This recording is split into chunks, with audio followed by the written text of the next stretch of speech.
Namo Abdulla, and welcome to Inside America. Kurdish leaders say they have no plans to secede from Iraq, but in practice, their steps suggest otherwise. Over the past few years, they have taken increasingly bold steps to boost the position of their autonomous region in an otherwise war-torn country. The most significant of which has been the multi-billion-dollar oil and gas deals Kurdistan has signed with Turkey and foreign oil companies in defiance of Baghdad and Washington. Already, Kurdistan seems to have most of the preconditions of an independent state. It has its own foreign ministry, it manages its own army, it flies its own flag, and has a Kurdish national anthem. But to achieve de jure independence or legal status in the United Nations, Kurds need something else: the support of powerful nations such as the United States. The US has historically been opposed to an independent Kurdistan, but in an increasingly tumultuous Middle East, where traditional borders and politics are challenged by a resurgence of ethno-sectarianism and religious extremism, isn't an independent pro-Western Kurdish state in the US interest in that strategic part of the world? Well, to discuss this subject, I am joined by Marina Ottaway, a scholar at Wilson Center for Independent Research, Douglas A. Olivant, a senior national security fellow with the New America Foundation. Thank you so much for joining us. Marina, let me start off with you. The Kurds have fought for independence for decades, but they couldn't get it through wars, through through liberation struggles. But now they seem to be getting it through oil.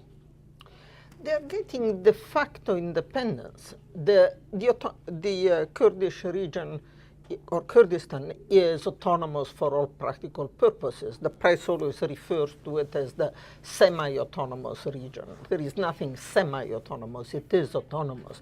But as you pointed out, it's very different from having de jure independence and be recognized in an independence country. And I don't think that at this point, the Kurdish leadership believes that it is in the interest of Kurdistan to move to try to achieve de jure independence, because this would create too many problems with Turkey, with the United States, with a lot of other countries that would hesitate in recognizing a fully independent Kurdistan. Douglas, don't you think that financial independence from Baghdad is getting the Kurds a step closer towards statehood? It could, but I want to echo what Marina says. It's in the KRG's interest to maintain its de facto independence without taking these full legal steps. If all the Kurds in the region were in the northern three provinces, if there were no Kurds in Syria, none in Turkey, none in Iran, then this would be a much easier problem set. But given that all the other neighbors of the KRG also have significant Kurdish minorities of their own, which are in territory adjacent to the KRG, this then becomes a much larger international problem and a step of formal independence. So you're saying the neighboring countries are the biggest obstacle for a Kurdish state? Absolutely. It's not so much that the Kurds need the support of an outside power like the United States or Russia, although that never hurts, but it's the neighbors. You have to have a friendly neighbor, given that any map that you would draw of even a greater Kurdistan is still going to be landlocked. You have to have a neighbor through which you can get. Do you agree that our biggest problem is the neighbors? Well, it's the neighbors, but it's also the United States to some extent. You said it would be in the interest of the United States to have a stable, independent Kurdish state. The United States sees it otherwise. In other words, what the US worries about is that if Kurdistan was to secede, then that would be the beginning of the disintegration of a lot of states in the region. But why wouldn't the disintegration of the Middle East, which was basically formed after the collapse of the Ottoman Empire by the British and the French and some other powers, why wouldn't that be in the interest of the United States? Well, because you don't know what's going to come next. And the United States is not ready to take the chance of what would come next. If you had division, we don't know that what would come after the present states would be smaller, stable states. It could also be chaos. That is where the United States is not willing to take it. So are you saying the United States is worried about the unknown? Yes. About the future? Very much so in this case. It worries about greater chaos. The United States has always been very hesitant in recognizing the independence of new countries. It was true, for example, when Eritrea seceded from Ethiopia. It was true. It was not totally happy even about the collapse of the Soviet Union originally, because because of the unknown there. Yugoslavia essentially is the nightmare of what could happen when a country divides. It's not always an amicable. But doesn't that make us also think, or make the Kurds hope, that once they declare independence, the United States will come to terms with it? It might. It might. In the end, I think countries tend to accept the inevitable. But I don't think the Kurdish leadership, I tend to take their statements at face value. I just had a lot of interviews with Kurdish leaders in Erbil recently. And what I heard from everybody is the dream of an independent Kurdistan is in all our hearts and in the hearts of every Kurd. But now it is not the time. And I think they mean it. That now it's not. Douglas, do you think an independent Kurdistan will be in the interest of the United States in a region where, as I said in the setup piece, you have Al-Qaeda rising in Syria, you have the borders of the Middle East being challenged, if not redrawn, by the resurgence of these ethno-sectarian groups like the Kurds, the Shias? Wouldn't that be in the interest of the United States to have a secular pro-Western ally in that region? You can certainly craft a narrative in which that's the case. But again, to echo Marina, we don't know where this is going to end. You can see a scenario in which this all works out peaceably. You can also see a scenario in which this, say, throws Turkey into chaos for 5, 10, 20 years. That's certainly not in the interest of the United States. And the United States is fundamentally a status quo power. It likes things the way things are. It likes countries to be stable, even if they're not perfect, even if they're not just.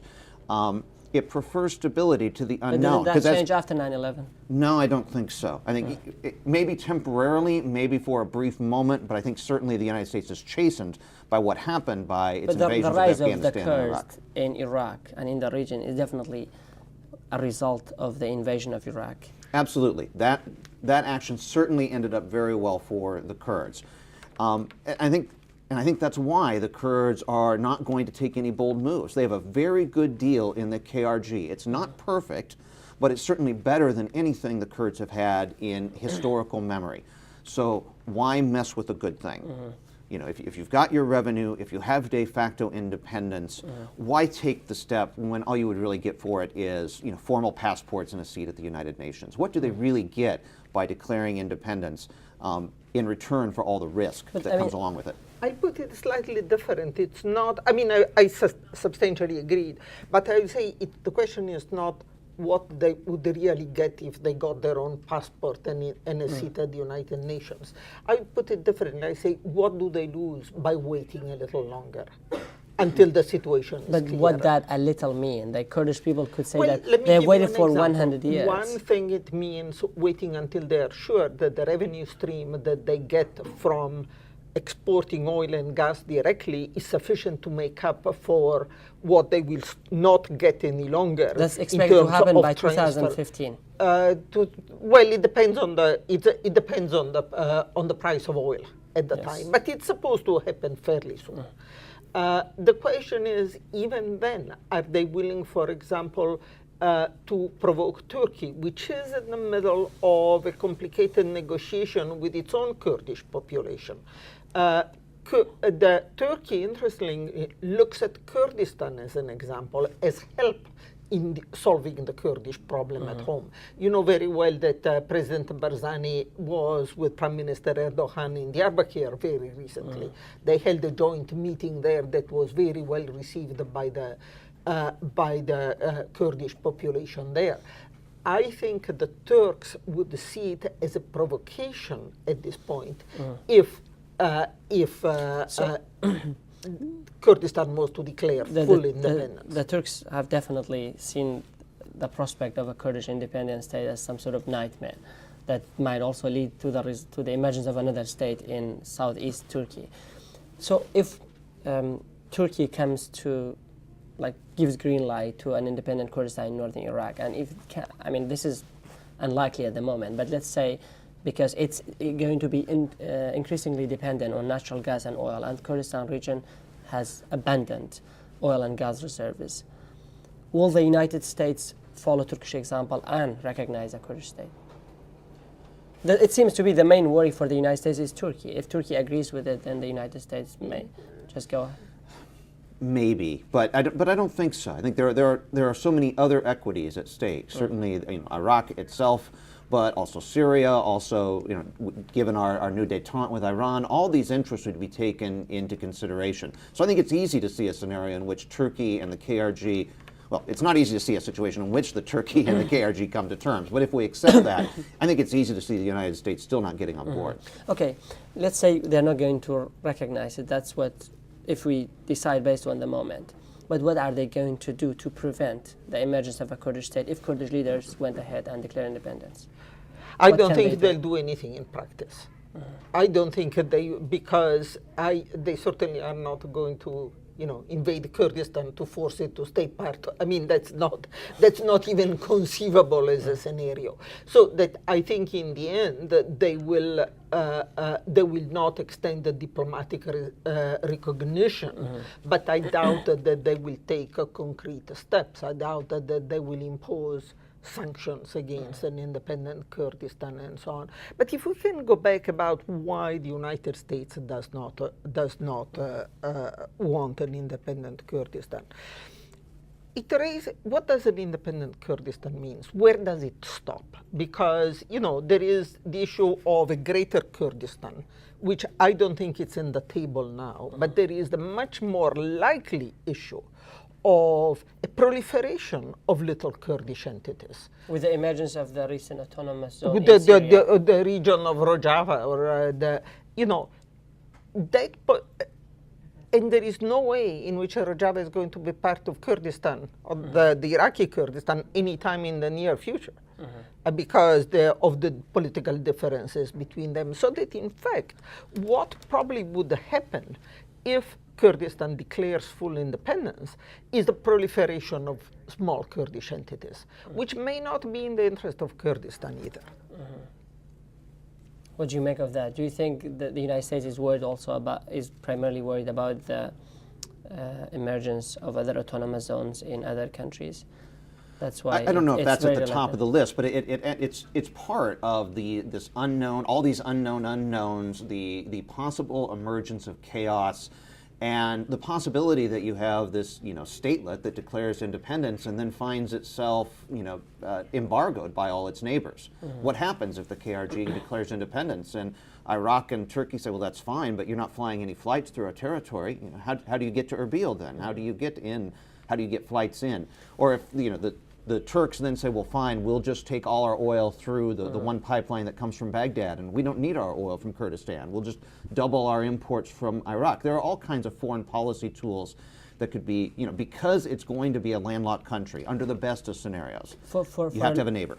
Douglas, for a long time, the Kurds made a moral argument that because Saddam Hussein had carried out the genocide against them, they kind of follow the Jewish example, and they said, we don't want that repeat again. We don't want another Holocaust happen again against us. Chemical gas was used by Saddam Hussein. Do you think that would be a powerful argument in the United Nations to achieve the support of European nations or other Western powers? I do not. I do not. Simply because there's been regime change in Baghdad, because now Baghdad is run by people who are similarly victims of Saddam's tyranny in different ways, perhaps more subtle, less overt. It's a different regime in Baghdad, and I think to make the claim that somehow the current government of Iraq is going to use chemical weapons, or it could in any scenario try to massacre the Kurds. My question was more about the past, whether the past will justify the ends, the future. I don't think that moral argument is going to carry the day. In the end, what carries the day is the way in which different countries see their own interest. And the United States at this point, for better or for worse, I'm not necessarily saying the United States is right, but there is no doubt that the United States does not see it as in its own interest to see the proliferation, to see the Iraq falling apart, to see the collapse of the Iraqi state, which they consider to be the autonomy But Marina, of... why not? In the rest of Iraq, Iran is the most influential player, not only economically, where it has the lion's share of investment, but also politically. No government has been formed in Baghdad ever since the invasion without the approval or some sort of tacit consent from Iran, from Tehran. Like, why would the United States care about an Iraq like that to disintegrate? Because they still consider one united Iraq to be more stable than what could happen if Iraq disintegrated. Again, I'm not necessarily saying the United States is right, but that is certainly the thinking in Washington at this point. And I think it's important for the Kurds to understand that this is the thinking in Washington, that it would take an enormous change on the part of the United States to accept the independence of Kurdistan. So another question that the Kurdish people often raise is that they want like a soft partition of Iraq. That's what Joe Biden suggested when he was a senator. But Joe Biden has never, after he became vice president of the United States, he never talked about that. Why do you think he never talked about that? Is it because, what is the reason you think?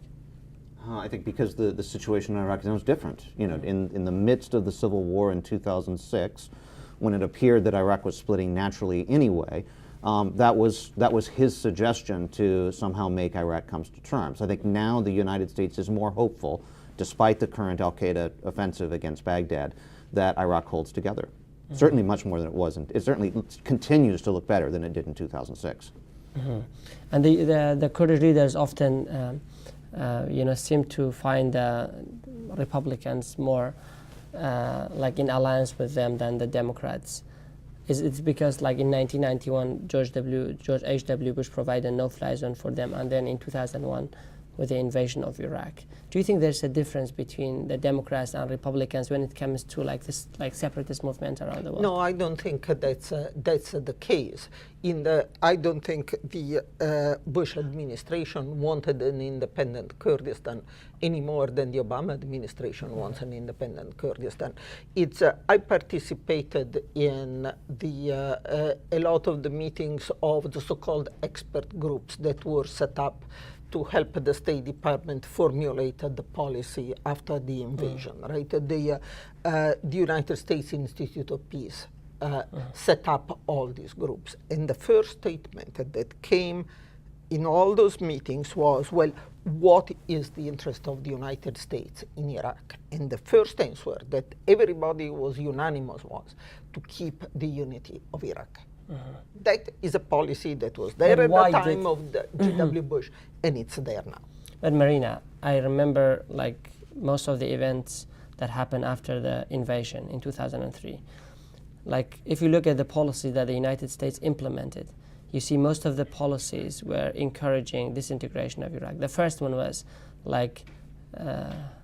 demolishing the army, and then you had the de-Baathification that marginalized the Sunnis and increased the rift between the Sunnis, Shias, and There were Kurds. stupid policies. There were mistakes that the United States made. Those were not decisions taken in order to force the disintegration of Iraq. That's absolutely correct. Do not mistake. And if the Kurds read American blundering in the early part of the Iraq War as a deliberate attempt to somehow make the independence of Kurdistan more likely, they are fundamentally misreading what happened. But they did make an independent Kurdistan more likely with those, as you said, blundering, with those mistakes they made in Iraq. All right, but don't mistake that for intent.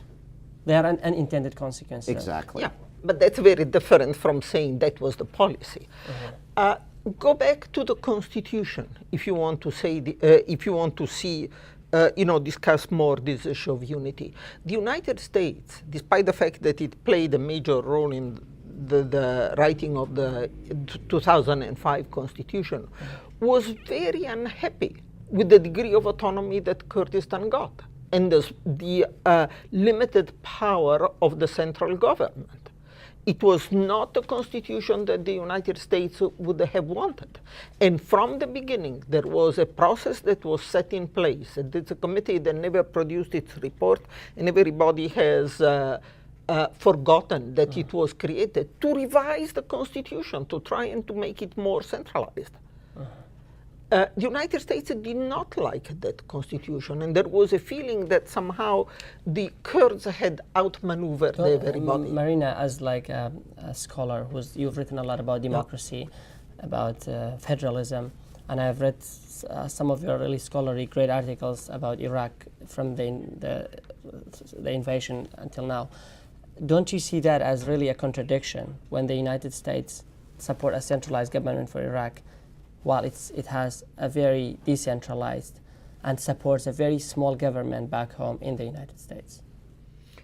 There are a lot of Americans who would argue that the federal government is not very small, but that's but nobody likes big governments here. I'm sure about that. Not in theory. No, but I think the United States, first of all, the United States wanted a federal system for Iraq.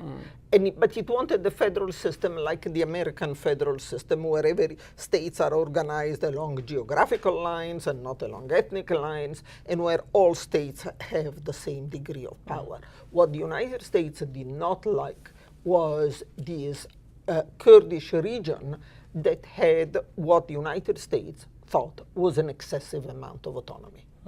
Now, I am putting on my analyst hat. I'm not advocating anything here. But if you want to, objectively, the United States was not happy about that constitution.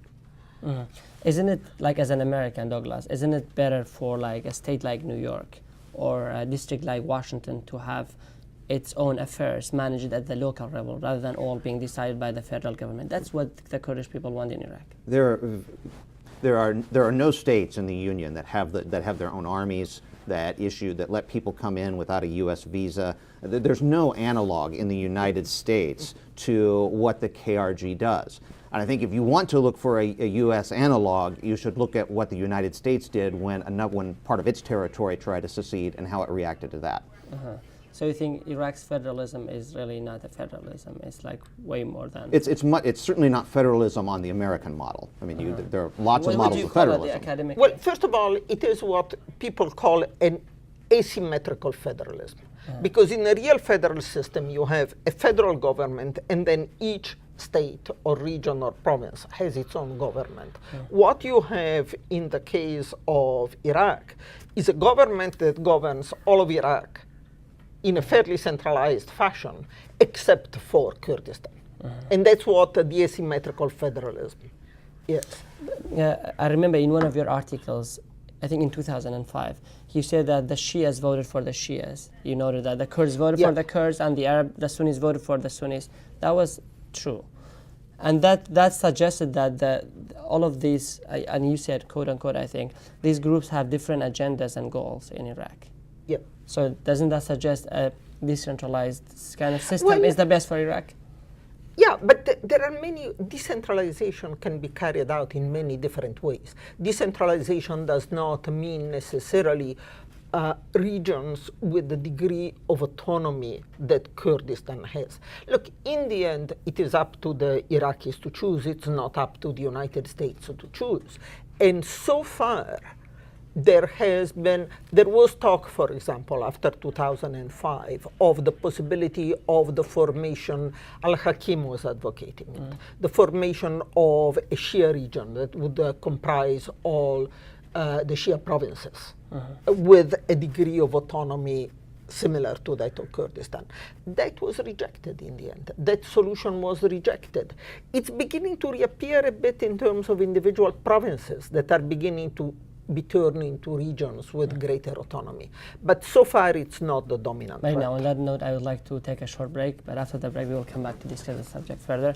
While Turkey has drastically improved its relations with Iraqi Kurdistan, it continues to oppose autonomy for its own 15 million Kurds. Why does Turkey view Iraqi Kurds separately from Turkish Kurds? Has it lost the fear that an independent Kurdistan in northern Iraq will encourage similar moves in Turkey? Stay with us to know more on that subject after the break. Hello again and welcome back to Inside America. For this segment of the discussion, we're joined by Ben Van Huvelen, Managing Director of Iraq Oil Report and a contributor to the Washington Post. Ben, thank you so much for joining us. Ben, I recently read your really remarkable article in the Washington Post in which you linked oil to the prospect of a Kurdish independent state. Can you tell me about that? Do you think oil will eventually get the Kurds independence? I'm not sure that we can say with certainty that oil will bring independence. I think that what we can say for sure is that oil is giving the Kurdistan regional government much more geopolitical power, much more leverage in its negotiations with Baghdad. So I think there are many, many factors that are going to shape how things go for the KRG. Whether that leads to independence or just greater levels of self-determination. And how will that influence, say, United States' position on the politics of Iraq in general and also on the prospect of a Kurdish state? Do you think the United States would be more supportive of the Kurds because of that?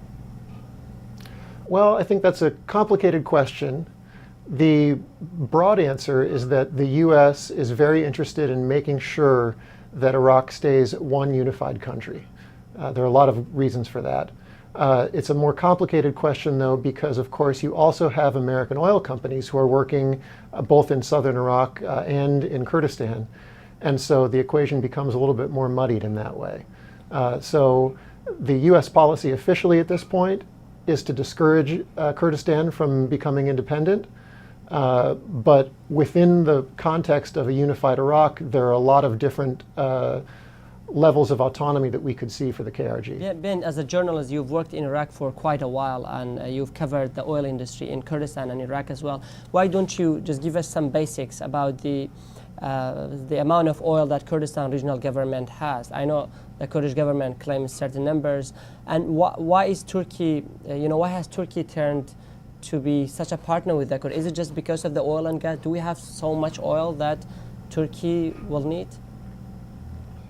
Yeah, sure. The oil resources in Kurdistan are actually relatively small compared to those in Basra and other parts of southern Iraq. Part of that is because there hasn't been very much exploration in Kurdistan so far. So as there's more exploration, the reserves levels will probably go up. At this point, they're relatively small. In terms of what is Turkey's interest in northern Iraq, in Kurdistan, the real answer is that they're primarily interested in natural gas. Again, it's a relatively unexplored province in terms of natural gas, but the early results have been very, very promising. Turkey, as you probably know, has this economy that's growing very, very quickly. Their energy demand is going up quite rapidly. They're going to almost need 50% more natural gas in the next 10 years. And right now, with the deal that they've outlined with the Kurdistan government, they could be getting roughly half, if not more, of what they're going to need in terms of incremental new supply through their energy deal with Kurdistan. Ben, I'll return to you for more on that subject, but now I would like to bring in Marina into the discussion. Marina, Ben drew a difference between the interest of the private sector, U.S. private sector, and that of the public sector in Kurdistan or in Iraq. ExxonMobil, Total is French, sorry, Chevron, they are doing investment in Kurdistan, while the U.S. government has been opposed to the oil deals that KRG has unilaterally signed with those companies and with Turkey. Well, yes, and this is not the first time that oil companies have their own policy, if you want, and they operate in countries where the United States, with which the United States, countries the U.S. does not recognize or with which it does not have diplomatic relations and so on. Oil companies had, for example, their own policy towards Angola at a time when the United States did not recognize Angola. So there is nothing unusual about the oil companies going their own way. But the oil companies, what they want is to be able to sign the contracts, export the oil, get their money back. They don't care whether Kurdistan is independent or not. But they do care about the risks involved there, because risks and business are, They clearly have decided that the risk or that the potential returns to their investment in Kurdistan is sufficient to take the risks that are involved. but they are not necessarily supporters of independence for Kurdistan. The fact that Exxon has entered into, like, I think a 15-year-old contract with the Kurdistan region, doesn't that mean ExxonMobil sees Kurdistan stability as long-term? I don't think so. I mean, the saying is oil companies see geology, not geography. You know, they see the oil in the ground. They'll usually go drill for it. The political risk then is something they usually think they can work their way through in the long term. So I think we need to be careful about reading too much into this. The fact that ExxonMobil is in the north means they think there's oil in the north, and that's all it means. It doesn't mean they're a fan of an independent Kurdistan. It doesn't mean they're against an independent Kurdistan. It doesn't mean that they've necessarily taken a side in the Baghdad-Erbil dispute, although kind of de facto they have, but they'd rather not. So don't read too much into what Exxon has done. They're not trying to make a political statement. They're just trying to get more oil reserves on their books. Whether we like it or not, they indirectly boost the position of Iraqi Kurds as a political entity, as a non-state actor that plays an enormous role in international relations of the Middle East. Again, if the Kurds think that Exxon's on their side, I think they're misreading the situation. Exxon does not have a side in this. They just want to pull the oil out of the ground. Ben, why do you think ExxonMobil and other major oil companies have risked their oil contracts in Baghdad and entered deals with the Kurdistan regional government? I think they were initially blacklisted by the Iraqi government. I'm not sure if they are blacklisted. Maybe you can update us on that. I think there are a couple of answers to that question. One is that when the oil companies, especially Exxon to begin with, looked at their assets in southern Iraq, I think they saw that they weren't getting quite as good a deal as they had hoped they were going to get, and that the terms that they were looking to get in terms of future deals with Baghdad weren't improving. So they didn't think that they were risking all that much in terms of what they could lose out on if they were to anger Baghdad. The other side of it is that when they evaluate new opportunities, they really look at three things. They look at the economic aspect of a deal, they look at the geological aspect of the deal, and they look at the political risk. And when Exxon, I think, first took a look at Kurdistan, they said, well, this is a very, very attractive geology. We think that if we drill, there's going to be oil coming out. They looked at the terms that were being offered by the Ministry of Natural Resources and said, we think that this is fair, that we can get a good profit margin on this. And then they looked at the political risk and they said, I think, we aren't sure how this is going to work out, but this is a long-term play, and we can imagine several scenarios over the next 5, 10, 15 years where we're going to be able to drill for oil and sell it on world markets. Ben, I'm aware that there's a difference between the kind of contracts that, the kind of oil contracts that the Baghdad government signs with foreign companies and those contracts that the KRG does with Turkey and other foreign companies. The KRG contracts are called production sharing agreements. Can you tell me the difference in concrete terms? What is the difference between the Baghdad contracts and the KRG contracts? Well, in the simplest terms, the difference is that with a technical service contract, which is what Baghdad is offering, oil companies pump oil and they receive a fee for each barrel of oil that they produce. They also get all of their costs covered by the government.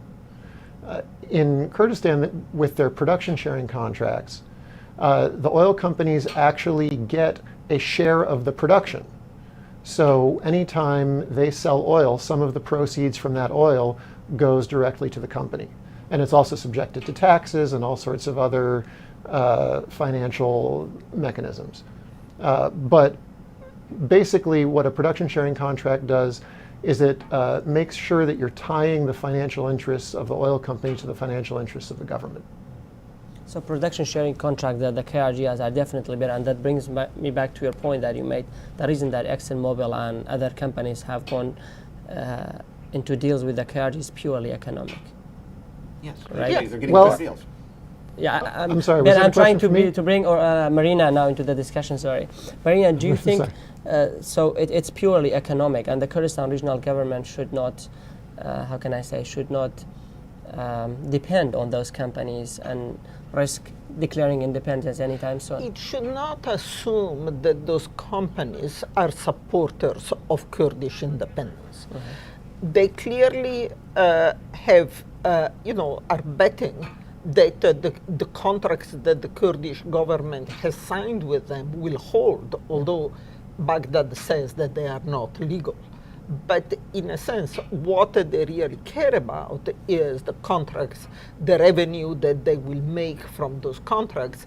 And they want to be in Kurdistan because, as Ben said, although the proven reserves so far are not all that large, exploration continues, and there are indications that the reserves will be very large at the end of the day. Ben, I would like to come back to you for one more question.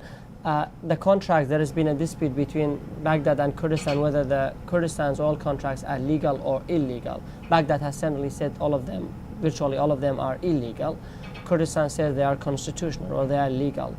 What is your observation? What is your viewpoint about that? And what do you like? Who is right and who's wrong?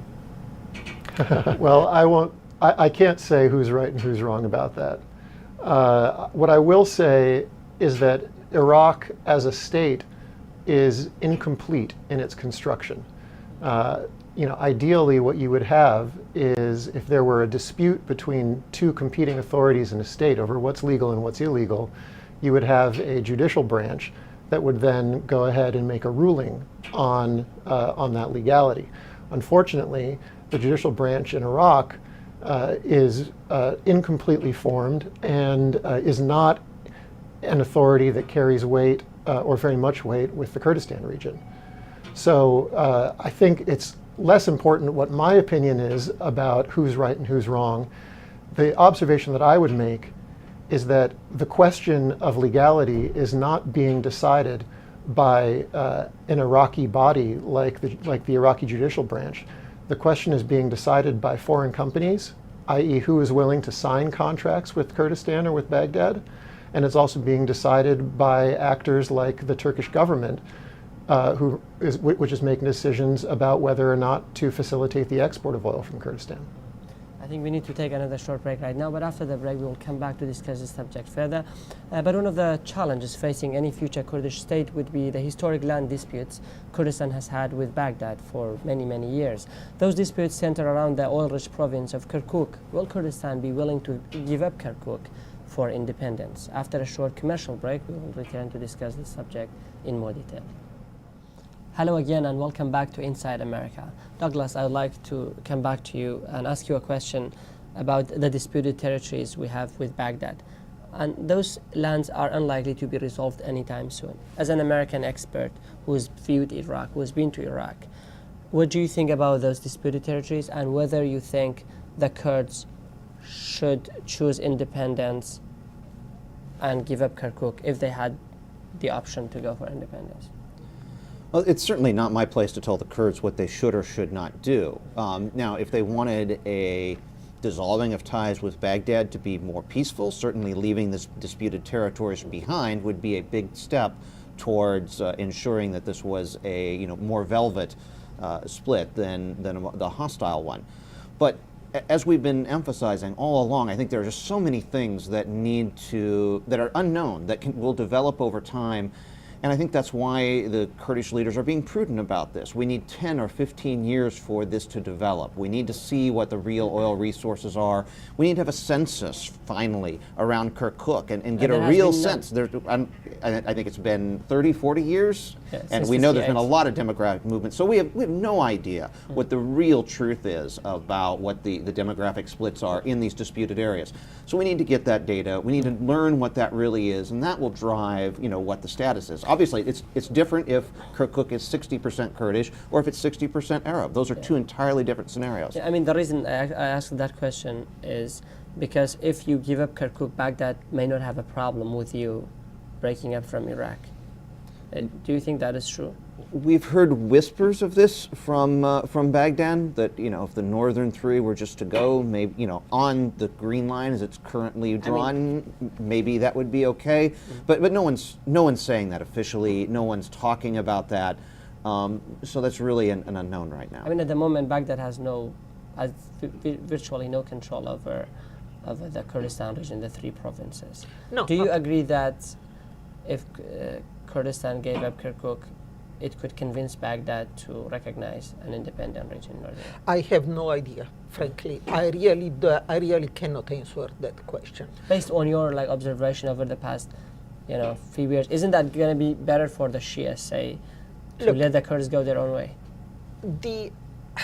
I don't know, because the central government, the Maliki government, for the time being, still embraces a very centralized concept of the Iraqi state in its all border.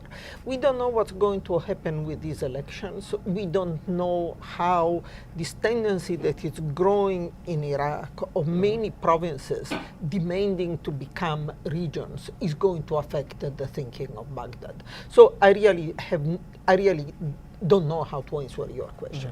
Ben, I'd like to return to you with this question. Over the past few years, ever since Turkey has signed more and more contracts with the Kurdistan region, the United States has been opposed to those contracts. But recently, we've seen less opposition from the U.S. government to the relationship between Turkey and the United States, Turkey and the Kurdistan region. And that's what I heard from Deputy Minister of Energy. What I read, he told one of the recent reports here in Washington. Do you agree with me? I think that I agree with you in part. The U.S. government has never firmly said that they are against Kurdistan signing oil contracts. When companies have come to ask them for advice, the U.S. government has told them, we see a lot of political risk there, and be careful. They have stopped short of fully endorsing the autonomous Kurdistan oil sector. Ben, Jen Psaki, the spokesperson for the State Department, has repeatedly said it here in Washington that the United States will not support any oil contract that does not have the approval of Baghdad. They've said that about exports. Yes, they've said that they don't support independent Kurdistan exports. Yeah. So you don't think there has been a shift in U.S. foreign policy recently regarding the rapprochement between Turkey and Kurdistan? I think maybe there's been a shift in tone. I don't think there's been a shift in policy quite so much. The policy, as it's been restated again recently, as you said, was the State Department has said, we do not support independent exports. However, what you've heard also recently is that U.S. officials have come out and said, we do support new oil coming onto the market. We really would support an agreement between Baghdad, Ankara, and Erbil that would allow a lot more KRG oil to flow. So I think maybe what you're seeing is the U.S. government coming around to the fact that these exports are imminent and really wanting to shape the situation such that the exports happen in a way that feels least threatening to Baghdad. Ben, in the first segment of the program, we were discussing whether the United States will support an independent Kurdistan should the Kurds declare independence, say, tomorrow. What do you make of that? I mean, the United States has been an ally of the Kurds ever since 1991 at least. Do you think they will recognize Kurdistan in the United Nations?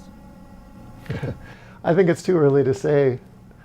I think that any question like that will really depend entirely on the circumstances that produced any kind of declaration of independence.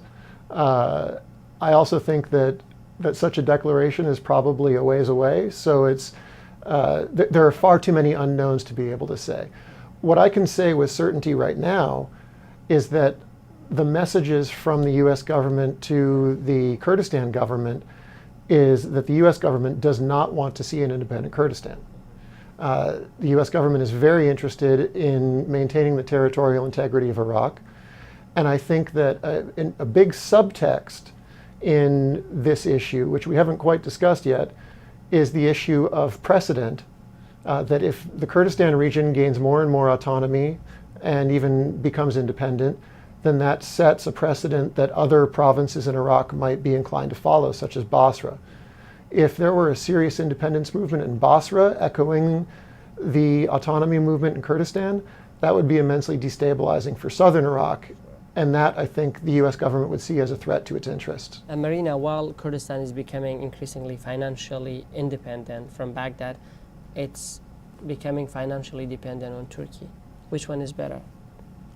Well, it's, Kurdistan does not have many options. I mean, there are only two ways it can export its oil, either through through Iraq, and in which case it remains financially dependent on Iraq, or through Turkey, through a separate deal with Turkey, in which case it's dependent on Turkey. I think the difference is that Turkey needs Kurdish oil, in particularly gas, very badly. And Baghdad doesn't need that. And Baghdad does not need it. So it's more likely to, it's less likely to take steps against. So are you saying we can have more influence on Turkey than Baghdad? If you don't declare your independence. I think if Kurdistan was to declare independence, that might change the relationship with Turkey. And that's why I don't think the KRG is going to declare independence anytime soon. What is going to influence the position Turkey takes in the long run is where it stands in its dealing with the Kurdish population domestically. Because if it manages to settle the issue domestically, if it manages to come to terms with the demands of the domestic Kurdish population, then it would not feel as threatened by the possibility of an independent Kurdistan as it does now. But these are all question marks at this point. Right.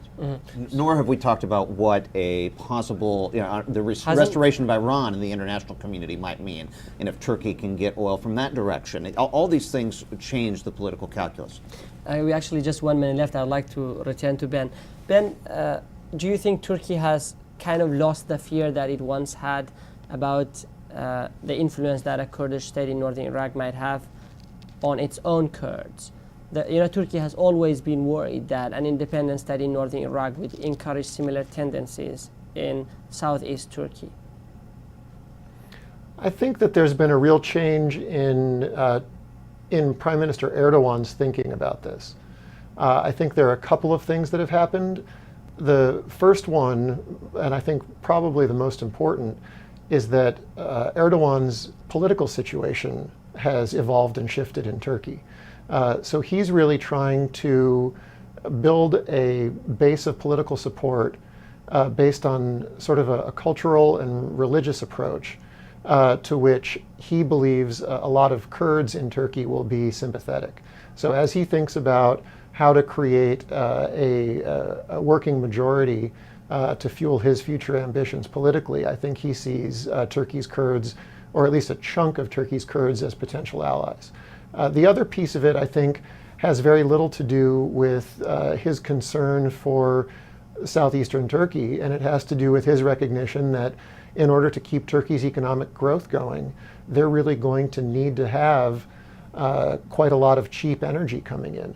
And so if he can create a energy alliance with the Kurdistan government, and if President Barzani can become a good ally of his to help bring Turkey's Kurds on board, or at least make Erdogan look like a friend of the Kurds, then I think that that's a bonus for him.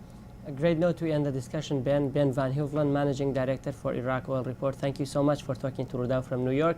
Marina Ottaway, a Senior Fellow at the Wilson Center. Thank you so much for talking to us as well. Douglas Olivant, a Senior National Fellow with the New America Foundation. Thank you so much for talking to us as well. Dear viewers, thank you so much for watching. Until next time, be well.